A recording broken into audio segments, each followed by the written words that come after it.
హరి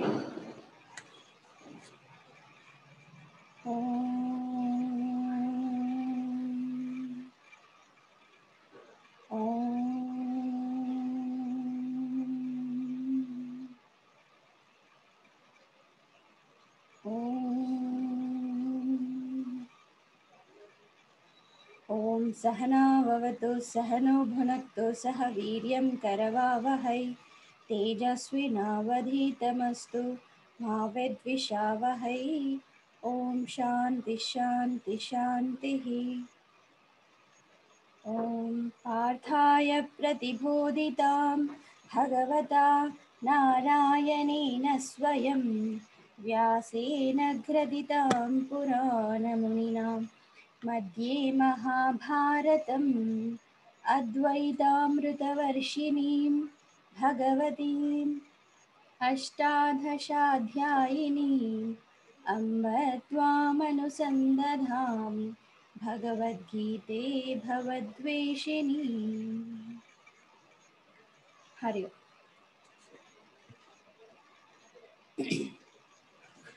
నిన్న జరిగిన శ్లోకాస్ ఒకసారి రిపీట్ చేద్దాము. వక్కుల గారు అన్మ్యూట్ చేస్తాం.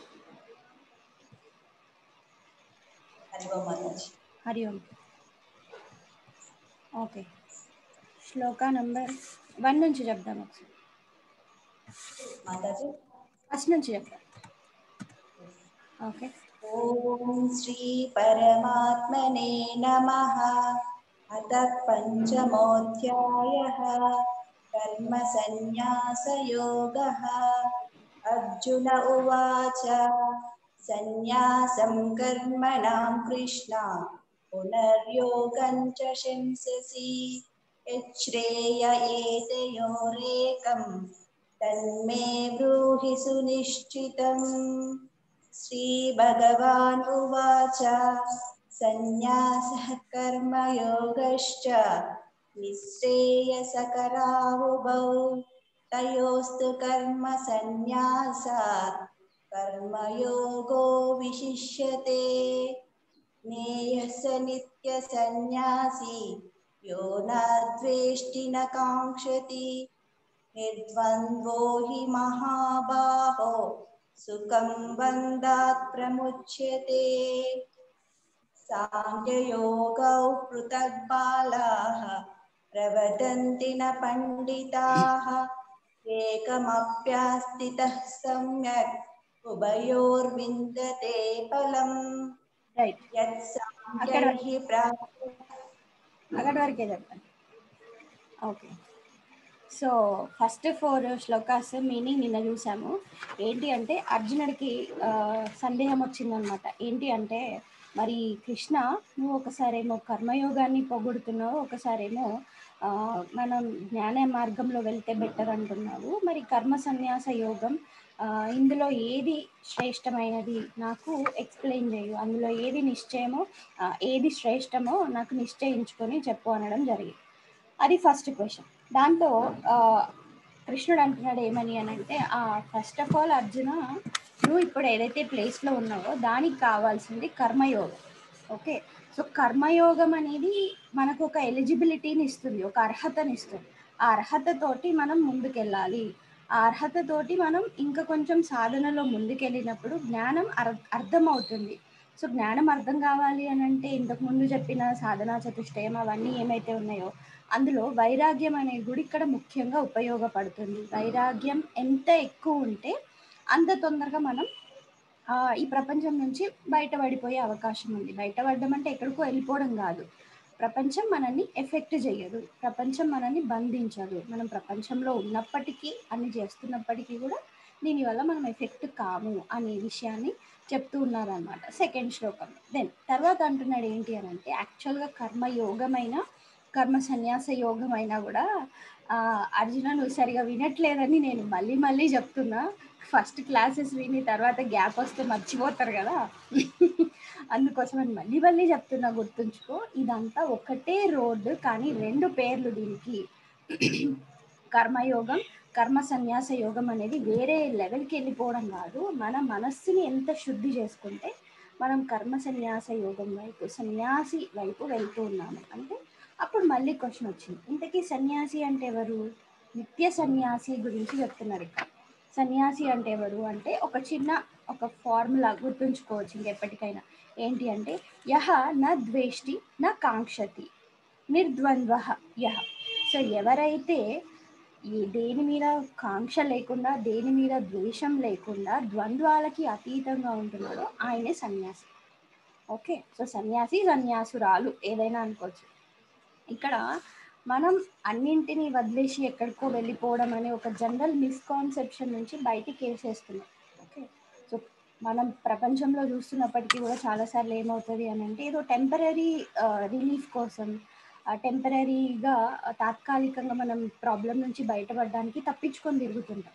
ఓకే, అట్లా ఎస్కేప్ అవ్వడం సన్యాసం కాదు. ఎస్కేప్ అవ్వడం, వదిలేయడం రెండు డిఫరెన్స్ ఉంది. తప్పించుకొని వెళ్ళిపోవడం, వదిలివేయడం రెండు డిఫరెన్సెస్ ఉన్నాయి. సో అది చెప్తున్నాడు అనమాట. వదిలివేయడం అని అంటే పారిపోవడం, ఆ సిచ్యువేషన్ నుంచి బయటికి వెళ్ళిపోవడం కాదు, మనం దాన్ని ఫేస్ చేయడం. ఎట్లా ఫేస్ చేయడం అంటే అది మన మనస్సుని డిస్టర్బ్ చేయకుండా ఉంటుంది. మనుషులే కానీ, వస్తువులే కానీ, మనకు ఎదురయ్యే అనుభవాలే కానీ ఏవైనా సరే మనల్ని డిస్టర్బ్ చేయకుండా, మనల్ని అంటే మనలో ఉన్న శాంతం మనస్సు ఏదైతే ఉందో దాన్ని డిస్టర్బ్ చేయకుండా ఉంటుంది. ఓకే, సో ఇక్కడ వరకు చెప్పడం జరిగింది. నేను 4th శ్లోకంలో ఏం చెప్తున్నారంటే మరియు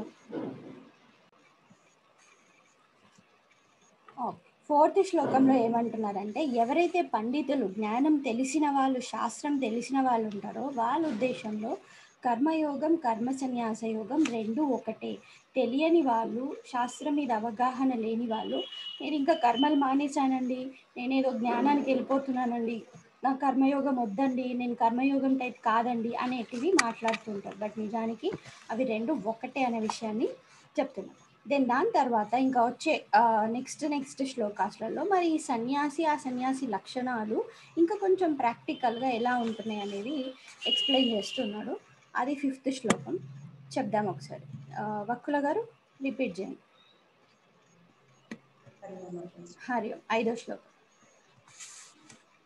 యత్సాంఖ్యైః ప్రాప్యతే స్థానం యత్సాంఖ్యైః ప్రాప్యతే స్థానం తద్యోగైరపి గమ్యతే తద్యోగైరపి గమ్యతే ఏకం సాంఖ్యం చ యోగం చ ఏకం సాంఖ్యం చ యోగం చ యః పశ్యతి స పశ్యతి. యః పశ్యతి స పశ్యతి. Then 6th. సన్యాసస్తు మహాబాహో సన్యాసస్తు మహాబాహో దుఃఖమాప్తుమయో గతః దుఃఖమాప్తుమయో గతః యోగయుక్తో మునిర్బ్రహ్మ యోగయుక్తో మునిర్బ్రహ్మ నచిరేనాధిగచ్చతి. నచిరేనాధిగచ్చతి. ఫస్ట్ మీనింగ్ చూద్దాం. సో ఫస్ట్ ఏమంటున్నారంటే యత్ సాంఖ్యై ప్రాప్యతే స్థానం తద్యోగైరపి గమ్యతే. 5వ శ్లోకంలో చెప్తున్నారు ఏంటి అంటే ఎవరైనా సరే ఈ కర్మయోగం, కర్మ సన్యాస యోగం అనేది ఎలిజిబిలిటీని పెంచుకోవాలి, ముందు అర్హతని పెంచుకోవాలి. కానీ ఏ స్థానాన్ని ఇది ఎట్లా అంటే ఒకటి వచ్చిందంటే ఇంకోటి వస్తుంది అన్నమాట. ఓకే, కర్మయోగం చేసినాము అని అంటే అది అక్కడికి ఆగిపోదు.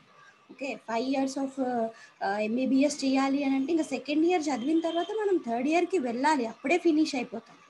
ఆర్ 5th year ఫినిష్ చేసినామంటే ఆల్రెడీ ఇంతకు ముందున్న 4 years ఫినిష్ చేసినట్టే.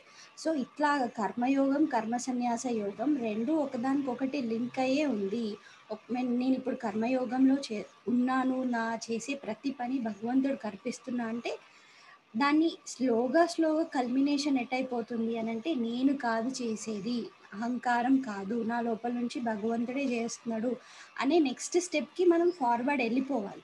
అది చెప్తున్నారు. సో ఈ ఏదైతే ఆ స్థితి ఉందో, ఆ స్థానం ఉందో, జ్ఞానులు యోగులు పొందుతారో కర్మ జ్ఞానం చేసిన వాళ్ళు కూడా దాన్నే పొందుతారు. సింపుల్ అన్నమాట. కొంచెం డెప్త్ మీనింగ్ ఉంటుంది, బట్ నేను మీకు ఈజీగా చెప్తున్నా ఏంటి అని అంటే కర్మ జ్ఞానం రెండు సైమల్టేనియస్గా వెళ్ళాలి. కర్మ చేసినప్పుడు ఏమవుతుంది అని చేస్తున్నప్పుడు మన ఇంద్రియాలు ఏమైతే ఉన్నాయో మన నియంత్రణకు వస్తాయి ఫస్ట్. సెన్స్ ఆర్గన్స్ విచ్చలవిడిగా నాకు అది కావాలి ఇది కావాలని తిరిగేటి అన్నీ మనం ఒక దైవ కార్యం చేస్తున్నప్పుడు, మనం ఒక లక్ష్యం కోసం పాటుపడుతున్నప్పుడు అవి ఒక నియంత్రణకు వస్తాయి. సో డిసిప్లిన్ అనేది అలవాటు అయిపోతుంది. సో కర్మ శుద్ధి అవుతుంది. ఓకే, సో మంచి పనులు చేస్తున్నప్పుడు ఏమవుతుంది అని అంటే మనస్సు క్లీన్ అవుతుంది, మనస్సు శుద్ధం అవుతుంది.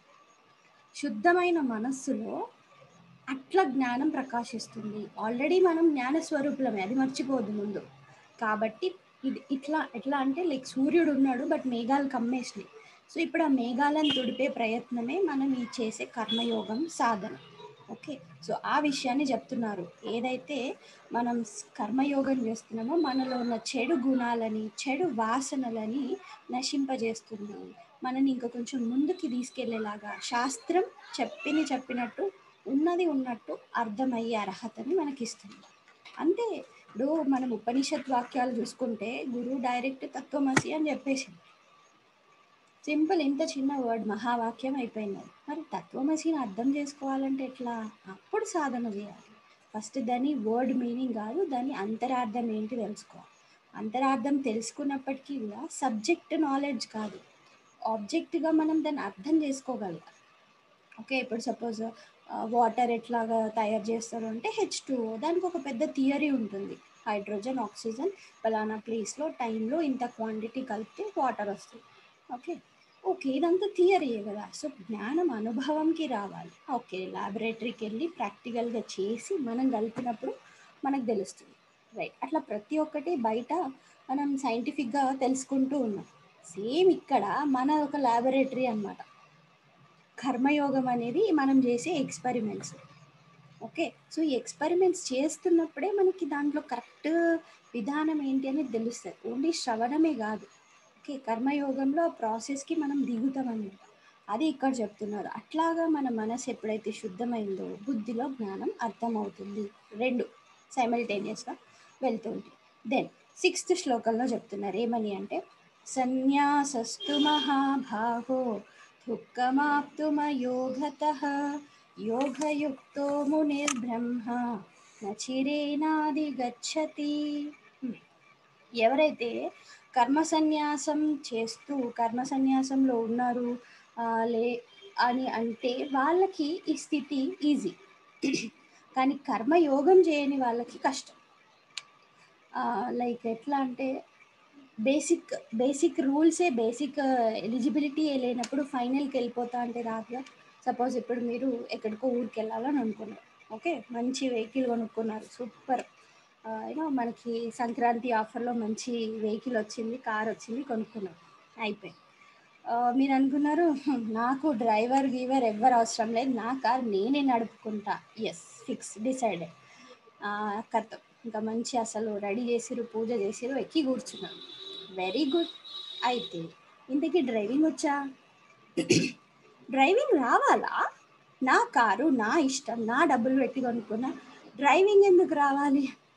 అయితే నువ్వు ఎక్కడికి వెళ్ళలేవు, అక్కడే ముందున్న స్తంభానికి ముద్దుకొని అక్కడే ఆగిపోతావు. అది కూడా కష్టమే, ఎందుకంటే స్టార్టింగ్ కూడా తెలియకపోతే. ఓకే, సో ఇది అన్నమాట. కర్మయోగం ముందు మనకి అర్హతని ఇస్తుంది, తర్వాత కర్మ సన్యాస యోగం. కారు ఉంది కదా, నేనే కొనుక్కున్నా కదా, అంత నాదే కదా అని అంటే కాదు. దేంట్లో ఒక మనం ముందుకు వెళ్ళాలి అనే విధానం ఏదైతే, డ్రైవింగ్ ఏదైతే ఉందో అది ఫస్ట్ స్టెప్. డ్రైవింగ్ రావాలి, దాంతోపాటు లైసెన్స్ కూడా ఉండాలి. దెన్ మనం ఎక్కడికంటే అక్కడికి వెళ్ళొచ్చు. సేమ్ అట్లానే కర్మ సన్యాస యోగంకి కొంతమంది ఇట్లా అనమాట, ఇంకా సన్యాసం కావాలండి అసలు, అమ్మో ఈ కుటుంబము, ఈ భార్య భర్తలు, పిల్లలు, తల్లిదండ్రులు, కొంత పిల్లలు కూడా అంతే, అమ్మో మాకు ఈ పేరెంట్స్ వద్దండి అని చెప్పి కదా, అందరు వెళ్ళిపోవాలనుకుంటారు. అప్పుడు ఏమవుతుంది, ఇట్లానే యాక్సిడెంట్ అవుతుంది. అది కాదు. సో రైట్ పాత్, రైట్ టైంలో ముందుకెళ్తూ ఉండాలి. అదే చెప్తున్నారు ఇక్కడ. యోగం, కర్మయోగంతో ఎవరైతే ముందుకెళ్తూ ఉంటారో వాళ్ళకి వే క్లియర్ అవుతూ ఉంటుంది. సో మనకి ఇక్కడ 5వ శ్లోకంలో, 5వ అధ్యాయంలో ఇంకా మనం మళ్ళీ కర్మయోగం గురించి కొంచెం స్ట్రెస్ చేస్తున్నారు. ఓకే, సో ఇక్కడ ఏమవుతుంది, ఎందుకు ఇట్లా ఇవే మళ్ళీ వస్తున్నాయి, కర్మయోగాన్ని ఎందుకు హైలైట్ చేస్తున్నారంటే, ఫస్ట్ మనం ఏమనుకుంటామంటే మన ఆధ్యాత్మిక సాధనలో ముందుకు వెళ్ళేటప్పుడు డైరెక్ట్ మెడిటేషన్కి వెళ్ళిపోవాలి. నాకు మెడిటేషన్ చేస్తుంటే ఏవేవో ఆలోచనలు వస్తున్నాయండి. నేను మెడిటేషన్‌లో కూర్చుందాం అనుకుంటున్నా. అవునా! ఎట్లా అంటే టీవీలో ఒకటి పెట్టుకున్నా అండి, ఫోన్‌లో ఒకటి పెట్టుకున్నా, ఆ మ్యూజిక్ వస్తుంటే మెడిటేషన్ చేసుకుందాం అంటే రావట్లేదు. ఇలాగా వెళ్ళిపోతూ ఉంటామనమాట. మన డ్రీమ్ అంటే మనకి ఆధ్యాత్మిక జీవితం అంటే డైరెక్ట్ మెడిటేషన్ అనే అనుకుంటాం కదా! ధ్యానం అనే అనుకుంటాం. మాతాజీ ధ్యానం క్లాసులు ఎప్పుడు ఇది ఫైనల్ అనుకుంటాం. కరెక్టే. అందరి ఒపీనియన్ కరెక్టే. అది ఫైనల్. కానీ దానికి ప్రిపరేషన్ ఉండాలి. కదా! సేమ్ అట్లనే వంట గూడా చేసేటప్పుడు మనకి వంట సామాన్లే లేకుండా నాకు బిర్యానీ కావాలి అని అంటే ఆర్డర్ ఇచ్చుకుంటే వస్తదనుకోండి. కానీ ఇది ఆర్డర్ ఇచ్చుకుంటే మెడిటేషన్ రాదుగా. అదే. సో, ఇక్కడ అది చెప్పేది అదే అనమాట. ముందు మన పాత్ర ఏదైతే ఉందో అది శుభ్రం చేసుకోవాలి మన మనస్సు. దాని ద్వారా మనం ముందుకెళ్ళాలి. అందుకే ప్రతి పని, ప్రతీది మనం చేసే పని గృహస్థ ధర్మాలు మనం ఇంతకుముందు అనుకున్నాం కదా పంచమహాయజ్ఞాలు ఇవన్నీ ఇంక్లూడ్ అవుతాయన్నమాట. ఆ పంచమహాయజ్ఞాలతోటి కర్మయోగంలోకి పార్టిసిపేట్ చేస్తుంటాం.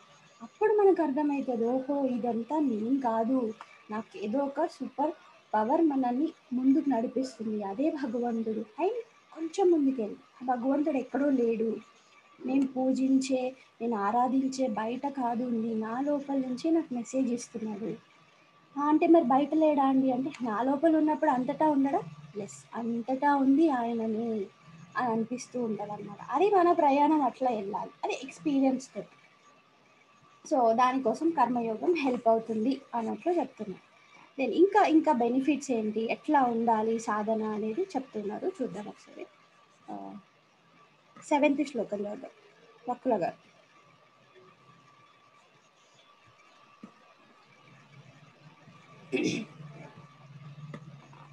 యోగయుక్తో విశుద్ధాత్మా योगयुक्तो विशुद्धात्मा విజితాత్మా జితేంద్రియః विजितात्मा जितेन्द्रियः సర్వభూతాత్మభూతాత్మా सर्वभूतात्मभूतात्मा కుర్వన్నపి న లిప్యతే.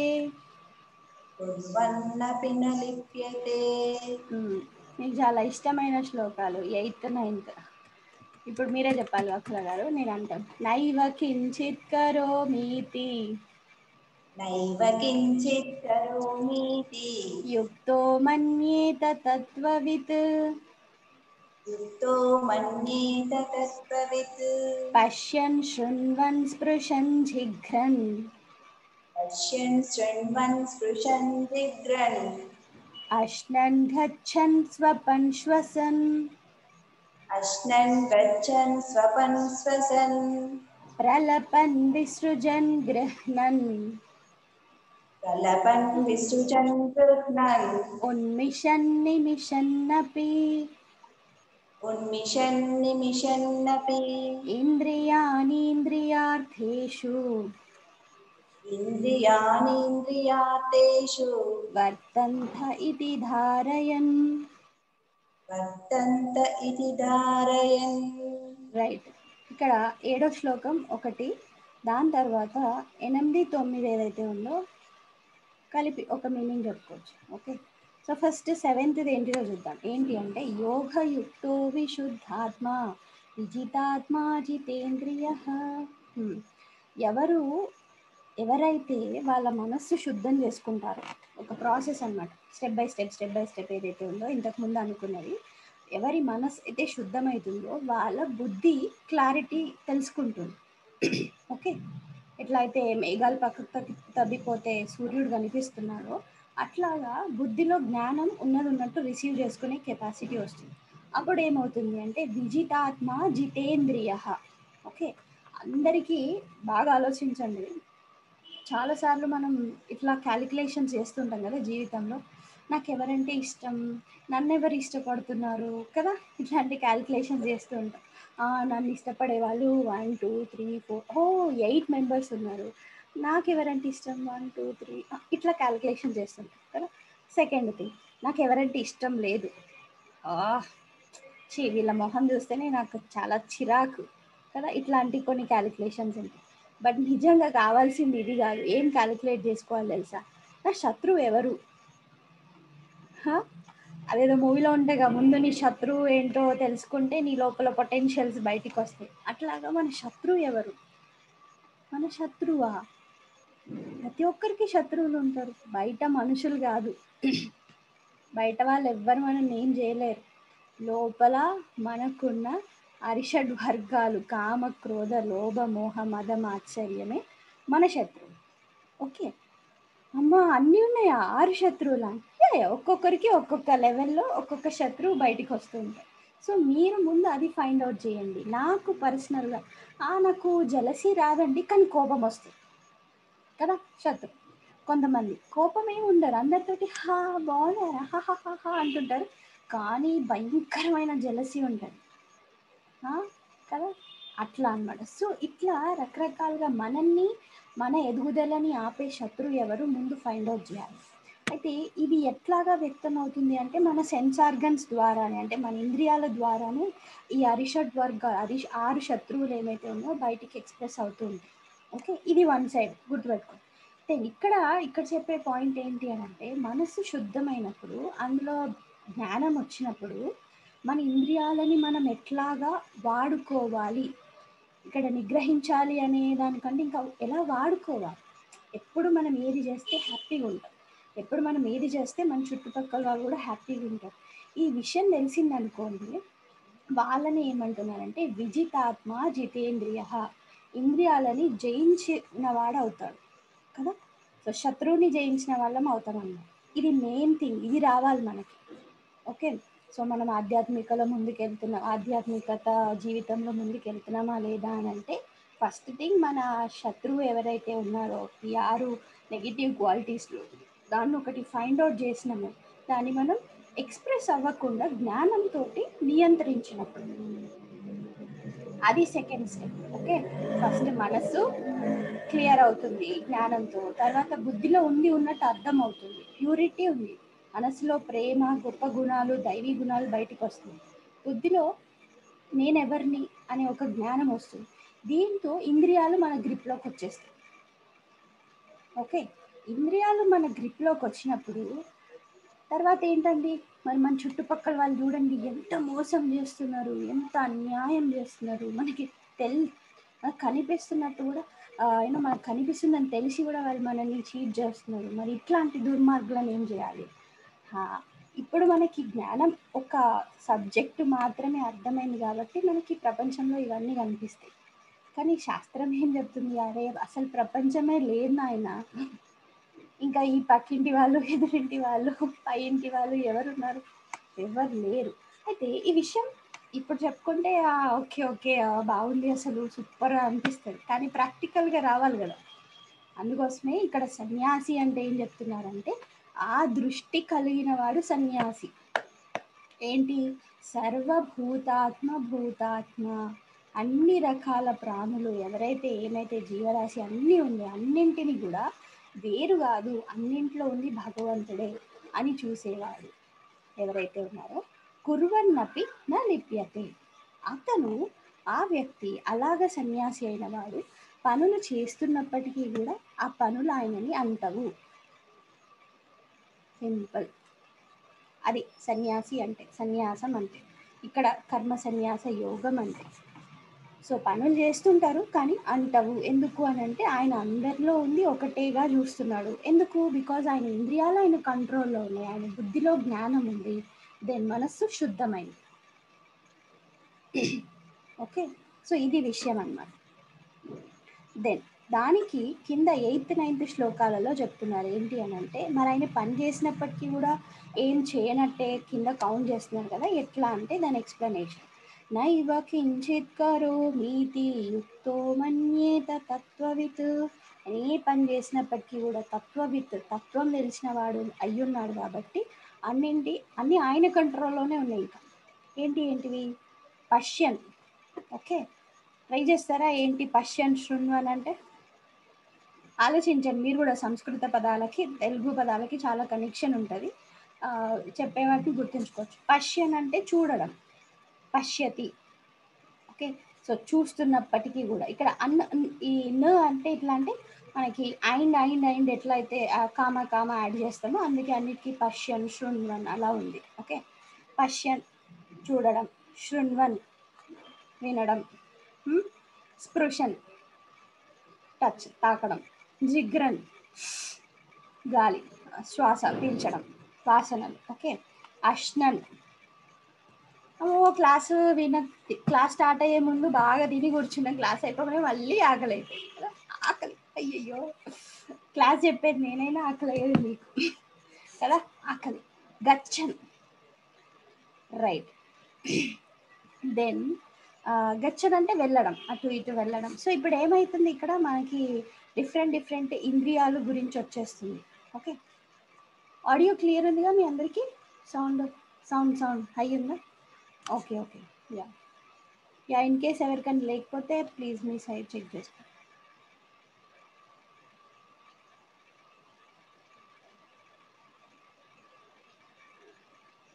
హరి ఓం. ఇప్పుడుందా ఆడియో క్లారిటీ? ఓకే.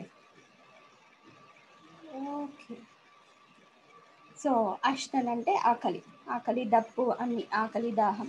గచ్చన్ వెళ్ళడం అంటే ఇప్పుడు మనకి కాలుతో. స్వపన్ క్లాస్ వింటూ ఉంటే కొందరు చేసేది స్వపన్ పడుకోవడం. శ్వసన్ కూడా మనకి ఊపిరి పీల్చుకోవడం. దెన్ ప్రలపన్, విసృజన్, గృహ్ణన్ ఇవన్నీ మనం మన దేహంతో చేసే పనులు అన్నమాట. మాట్లాడడం, కొంతమంది బ్లా బ్లా బ్లా బ్లా బ్లా మాట్లాడుతూనే ఉంటారు కదా, కొంతమంది అసలే మాట్లాడరు. కొంతమంది నాలుక రెండు రకాలు కదా, తినడం, మాట్లాడడం. అయితే ఇదన్నా చేస్తారు, అయితే అదన్నా చేస్తారు. కొంతమంది రెండు చేస్తుంటారు. విసృజన్ ఓకే, విసర్జించడం, మనం ఏదైతే తీసుకున్నామో అది. గృహణన్ పట్టుకోవడం, తీసుకోవడం, గ్రహించడం. దెన్ ఉన్మిషన్, నిమిషన్నపి అంటే ప్రతి ఒక్కటి పని గురించి చెప్తున్నారు ఇక్కడ. ఉన్మిషన్, నిమిషన్నపి అంటే మన కనురెప్పలు ఏదైతే ఉన్నాయో అది మనం కనురెప్పలు కొట్టడం అన్నమాట. ఓకే. అది చేస్తున్నప్పటికీ కూడా కళ్ళు మూసినా తెరిసినా కూడా ఇంద్రియాని ఇంద్రియార్థేషు వర్ధంత ఇది ధారయన్. ఈ అన్ని ఇంద్రియాలు విషయాలలో ప్రవర్తిస్తున్నప్పుడు, ప్రపంచంలో ఉన్న విషయాలను గ్రహిస్తూ ఉన్నప్పుడు, విషయాల వైపు వెళ్తూ ఉన్నప్పుడు, విషయాలను అనుభవిస్తున్నప్పుడు, అంటే మనకి బిఎంఐ చార్ట్లో మీరు గుర్తు చేసుకుంటే బాడీ, మైండ్, ఇంటలెక్ట్ కదా. సో ఈ బాడీ ఏం చేస్తుంది, రకరకాల ఆబ్జెక్ట్స్ని చూస్తుంది, మనసు ఆ ఆబ్జెక్ట్స్ని గురించి ఆలోచిస్తుంది, వస్తువులని చూస్తుంది, శరీరం అనుభవిస్తుంది, ప్రపంచం. సో ఇవన్నీ కూడా ఉన్నప్పటికీ ఏది చేసినా ఆ సన్యాసి ఎవరైతే, ఆ యోగంలో ఉన్నవారు ఎవరైతే వాళ్ళు చేసినప్పటికీ కౌంట్ కాదు. సింపుల్. ఒక రోజుకి మనం ఎన్నిసార్లు కనురెప్పలు కొడుతున్నాం? అసలు అది మన కంట్రోల్లోనే లేదు కదా, ఇది పడిపోతూనే ఉంటుంది. దెన్ శ్వాస, అది ఎవరు కౌంట్ చేస్తారండి? ఎప్పుడో ఒకసారి ధ్యానం అప్పుడు అని వదిలేయమన్నప్పుడు, లేకపోతే మన క్లాస్ స్టార్ట్ అయినప్పుడు 3 సార్లు గాలి పీల్చి వదిలేయడం తప్ప తర్వాత అసలు అది ఎక్కడికి వెళ్తుందో కూడా తెలియదు మనకి కదా. ఇవేవి మనం కొన్ని తెలియక చేస్తాం. దాన్ని మాట్లాడడం, తినడం, చూడడం, వినడం, ఇవన్నీ రకరకాల విషయాలు. ఇప్పుడు ఈ క్లాస్ వింటున్నారా అందరూ? వింటున్నారా? వింటే చెయ్యొద్దండి, లేకపోతే పెట్టేస్తా. వింటున్నారు కదా, నేనేం చేస్తున్నా, క్లాస్ చెప్తున్నా, రైట్ కదా. మరి ఇక్కడ ఈ యోగంలో ఉన్నవారు ఏది చేసినప్పటికీ కూడా చెయ్యనట్టే సమానం అని చెప్తున్నారు. మనమేమో క్లాస్ విన్నాము, నోట్స్ రాసుకున్నాము, దాని తర్వాత మళ్ళీ వంట చేసుకున్నాము, క్లాస్ అర్థం కాకపోతే మళ్ళీ ఒకసారి యూట్యూబ్లో విన్నాం కదా. ఇవన్నీ మనం చేస్తున్నాయి, కౌంట్ అవుతున్నాయి. ఎందుకు చేస్తున్నా నేను అని అనుకుంటున్నాం. నేను క్లాస్ చెప్తున్నా, నేను క్లాస్ వింటున్నా, నేను నోట్స్ రాసుకుంటున్నా, అన్నిటికీ మనం ఒకటి యాడ్ చేసినాం, నేను ఫలానా వ్యక్తిని కదా. కానీ ఇది మన లెవెల్ అన్నమాట. కానీ ఇక్కడ యోగయుక్త ఎవరైతే చెప్తున్నారో ఆయన ఏది చేసినప్పటికీ కూడా ఆయనకి కౌంట్ కాదు. ఎందుకంటే ఆయనకున్న జ్ఞానం వల్ల నేను కాదు చేసేది అనేది ఫిక్స్ అయిపోయింది. సో అప్పుడు ఏమవుతుంది అంటే మనకి ఇంకా కొత్త వాసనలు రావు. నేను కాదు చేసేది అని అనుకున్నప్పుడు, ఇప్పుడు సపోజ్ మీరు జనరల్గా మనం ఇక్కడ ఎట్లయినా టెంపుల్స్కి వీటికి వెళ్ళినప్పుడు మన నేమ్ ఆర్ నంబర్ మీద ఒక లాకర్ ఇస్తారు కదా, మన వస్తువులు అవి ఇవి పెట్టుకోవడానికి ఒక టోకెన్ ఇస్తారు. ఈ టోకెన్ వాళ్ళకి సంబంధించిన సామాన్లన్నీ అక్కడ ఉంటాయి. అయిపోయింది. మనకు ఆ టోకెన్ గుర్తులేదు, పోయింది. అక్కడ దగ్గరికి వెళ్ళి నాకు టోకెన్ గుర్తుకు లేదు, నాకు కావాలి నా సామాన్లు అంటే వస్తాయి.